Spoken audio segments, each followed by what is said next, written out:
I'd like to begin by thanking Kris Smith, who's almost like a son to Joanne and me, for inviting me to be part of this program. Anyways, the reason that we're here today, Kris wanted us to just kind of fill in on what part of AIM that we were a part of. And just to start way back, I graduated in January 71, and Brother Richard Rogers helped me get a job as a youth minister at the Webb Chapel Church of Christ. I'd never been one of those. And the deal was, I agreed with the elders and I told them, I said, now we're only going to be here a year because we're just raising moving money to work with Hartley and Helen Simmons in Toowoomba, Queensland, Australia. And that means two swamps. Beautiful place to work. So, but in the meanwhile, there were 3 young people. They were all out of high school. One of them had been in college a couple of years, a girl and 2 guys. And they desperately wanted to go work with us. They committed for 18 months to go to Australia with us. And so we moved over to Toowoomba, and then they followed shortly and stayed with us over there for that 18 months. Yeah. Were they AIM students? Or they No, just, no. They had This is no, before AIM. That's what I thought. This is preparatory Yeah. to AIM. Yeah. In fact, while we were over there, old Tony Coffey, who was a Sunset graduate a year ahead of Joanne and me, was a missionary in Dublin, Ireland, where he came from. And he had a group of Lubbock Christian students come through to sing for him and this sort of thing, but he had some things he let them do, like letterbox and all that. Well, he really got got a passion for having some young people more than just a visit, to help, and the work was really difficult over there. And he saw the usefulness of young people, and so he wrote me a long letter, and while we were in Toowoomba, he said, I know you've got 3 young people over there, and I'm just curious how it's going and how helpful they are and so forth. And so I told him, I said, well, Tony, I said, to start with, now I knew these young people for almost a year, and that was a plus because we got real close then. And I said, they've been invaluable to us. He wanted to know, what I thought. And I said, man, if you can get a group, get them, I said, they will help you many ways. So evidently he communicated with the school, Sunset School, and got the first AIM group over there. Well, we had to return home short of our 5 years because of support. And so when we came back, we moved to Crossett, Arkansas. And I never forget Brother Klein Payton saying, Crossett, Arkansas. So you were asked to come there to bear your cross. And I said, I guess so, Klein. Anyways, the way he operated in those days, I'd been out deer hunting, which was one of my loves out in the woods. And it was a good place for it. In fact, that's what they did over there. And I got a phone call when I came in from the woods, and he said, as he did many times, I'm sure to others, he said, Don, this is your conscience speaking. He said, you and Joanne are supposed to fly out of Monroe, Louisiana tomorrow and come to Lubbock, and I want to show you a new mission program that Brother Nat Cooper helped get started, but he is so tied up with other responsibilities.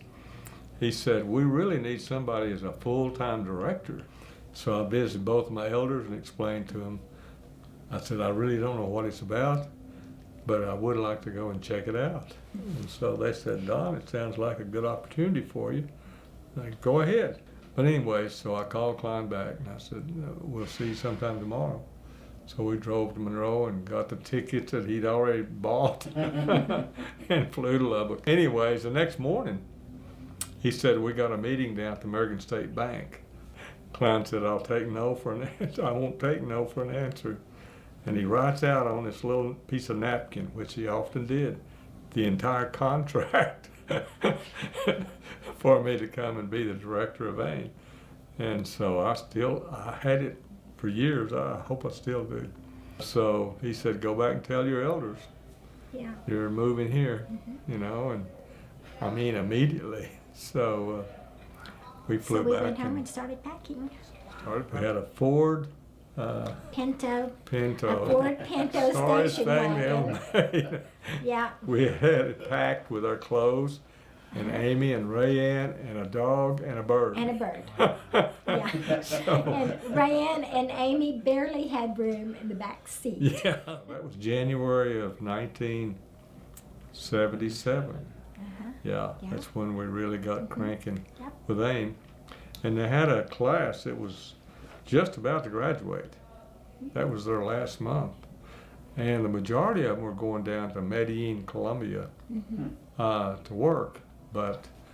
And some did go to be with Tony Coffey. He'd been getting a few before that.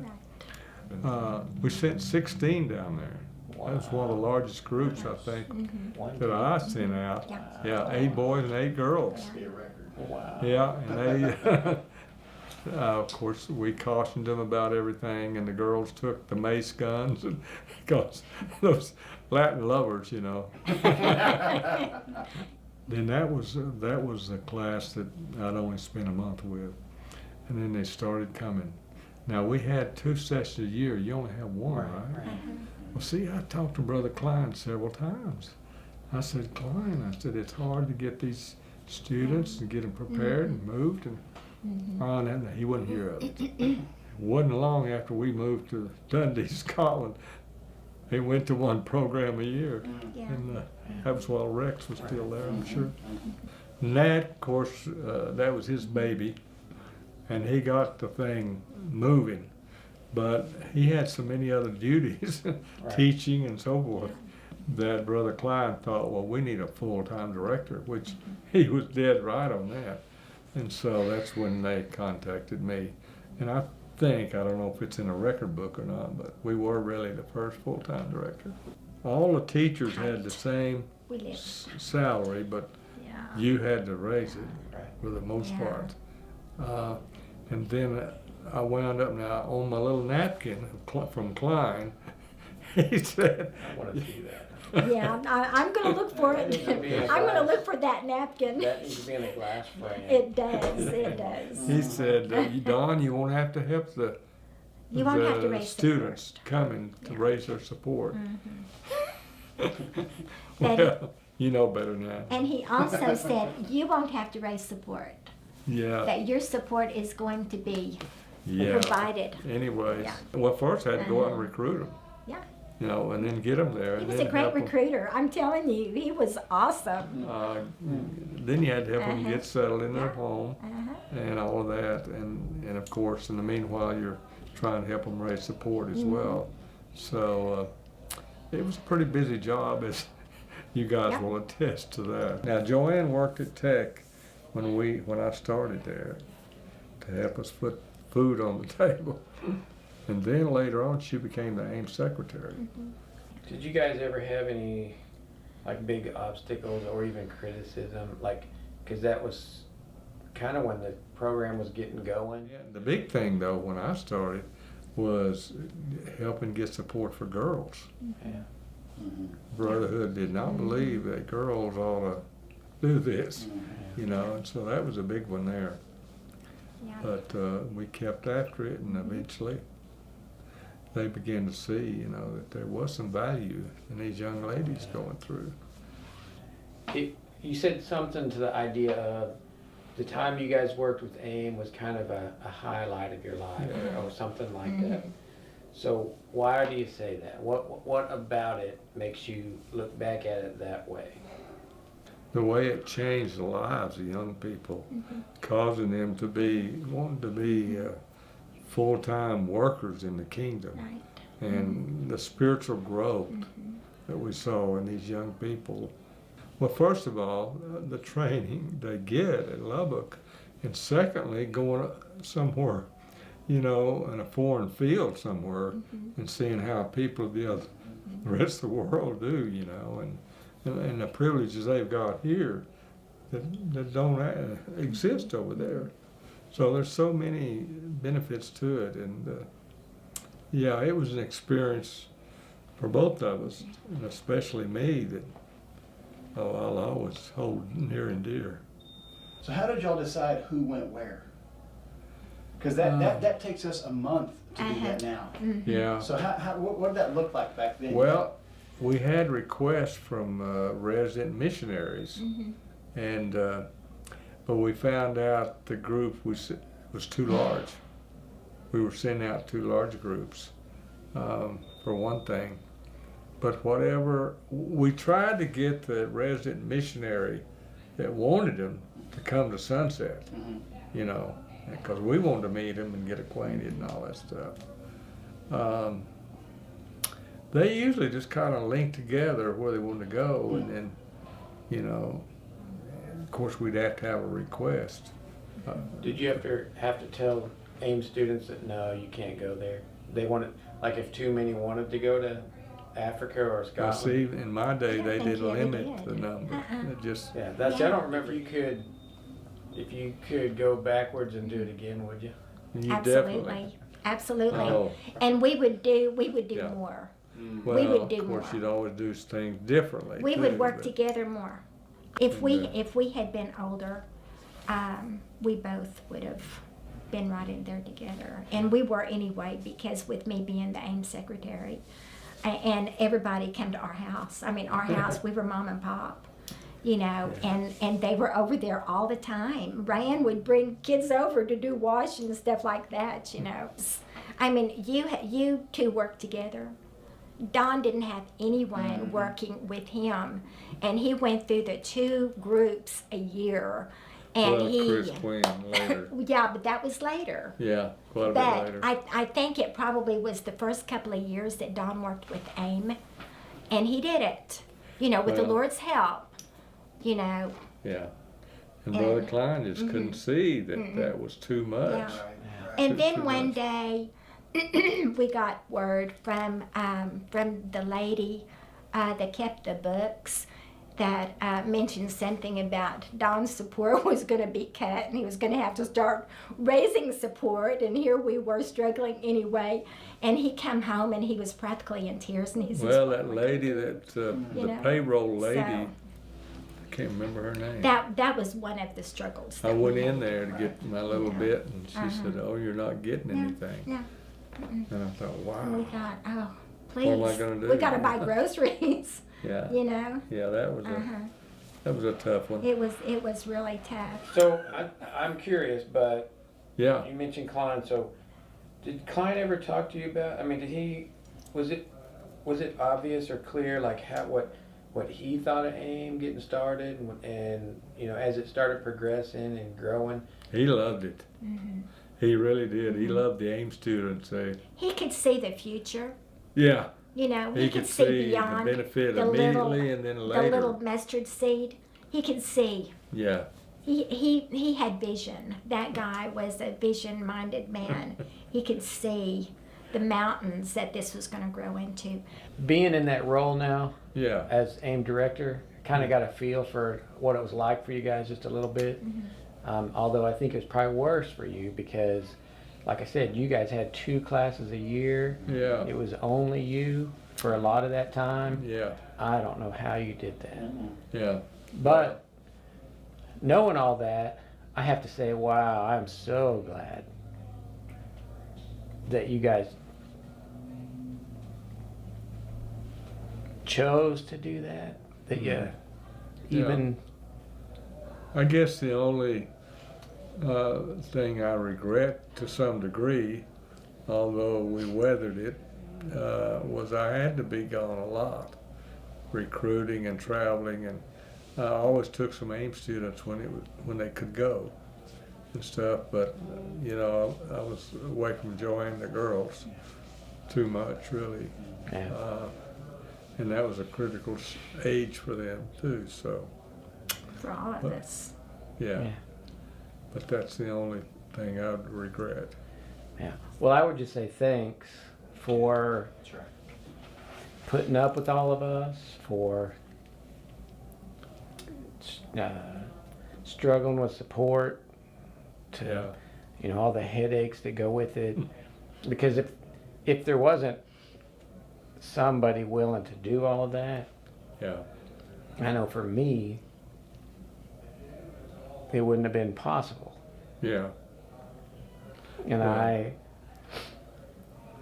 I would have to think that for those 500 or so people that Mhm. probably came through during your time there, Yeah. I'd say probably most of them would probably say pretty much the same thing, you know. So thanks for doing what you did. Yeah. Thank you. Well, it was a great blessing to us too, Kris. It was, and whenever Klein, you know, I mean, whenever he approached Don about doing that, of course, I've always wanted him to do, you know. I didn't realize at that time what we were getting ourselves into, you know.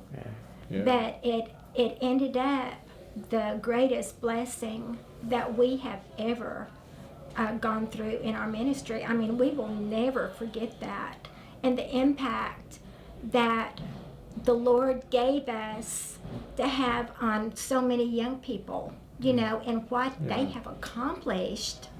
You know, I mean, the Lord blessed us with all of you. I mean, He did. And the thought You know. that I'll never will forget was, I told Klein, well, you know, I'm preaching here and seem to be doing a good job and all that kind of stuff. It was nothing. And he said, well, hey, Yeah. just think of how much influence worldwide you could be. You know, You know. coming and being Yeah. the director of this program. And boy, I But- thought, my goodness, yes. But to Yeah. work with a group that really wanted to go and reach people, that sounded like a golden goose to me. It was awesome. It Yeah. was just, it was Yeah. the best experience the Lord could ever give us. Yeah, it was just, I don't know. I mean, I think about so many things, you know, that we gained from it Yeah. by doing that. And I'm just thankful Klein called me. And we thank God that, Right. you know, you answered the phone Yeah, and that you had the faith to respond. Klein had the vision, but God has used people in that vision. Yeah. And, you know, and now we stand shoulder to shoulder with you Yeah. from back then to right now, but we Yeah. also stand on your shoulders. And I think that we would say that you fit very nicely in Hebrews chapter 11, Hmm. you know, because, I mean, you went without. Yeah. You know, you sacrificed and you gave Yeah. and you gave. And I hear you saying God blessed you for that. You do it all over again. Yeah. But I just think if you hadn't said yes, I'm confident God would have raised up someone else. But you did say yes. Yeah. You changed that kid's life, Well, and he's, you changed Yeah. my life without even knowing me. You know, you did. Yeah. And you know, and how many others? Hundreds and of thousands. Yeah. Who, because God put you in that place in your life, and blessed your girls' lives, your grandchildren's lives, and who, you know, only eternity will tell. I think Yeah. of the good fruit that God has borne because. well, I'll tell you, of he's your been a faithfulness. blessing. I got 4 minutes left on here, so here's what I want you to imagine. Yeah. When I show this, it's going to be mostly all AIM alumni, people from the, maybe a few from the 70s, some 80s and 90s. So I want to end with just like, what would you like to say to that group? Well, personally, I'd like to say that they blessed our lives, every one of them. And we learned things with them, and we gained so much from them. And to see what has happened in their lives and how they are still great servants of the Lord, and because of their experience, that most young people that don't ever do anything like this, again, they're just heads and shoulders above them, spiritually speaking, and they have so much to offer to other people because of this experience. And I don't think they realize it yet. They don't realize, You don't realize what you're going to do whenever you get out on the mission field, and the lives that you're going to impact, and the future.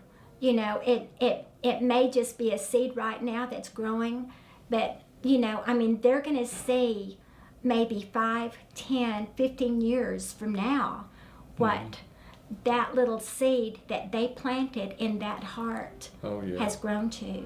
So Definitely. you're going to see that as you get older. And I go am through your so ministry. thankful that my son, adopted son Kris, and of course Pat, whom I don't really know yet, but I have heard great things about you, Pat. But you'll be an adopted son now too. Yeah, Thank you. yeah, yeah. If you're under 70. So, but anyways, you guys just keep on doing it. It's one of the greatest works you can do in life. And the Lord has you there for a reason, and I think you're fulfilling that reason for Him. And again, it's just a blessing to us to be part of the team of Amers, you know, that's gone through. And so that's it, you know. Just keep on keeping on. Thank you.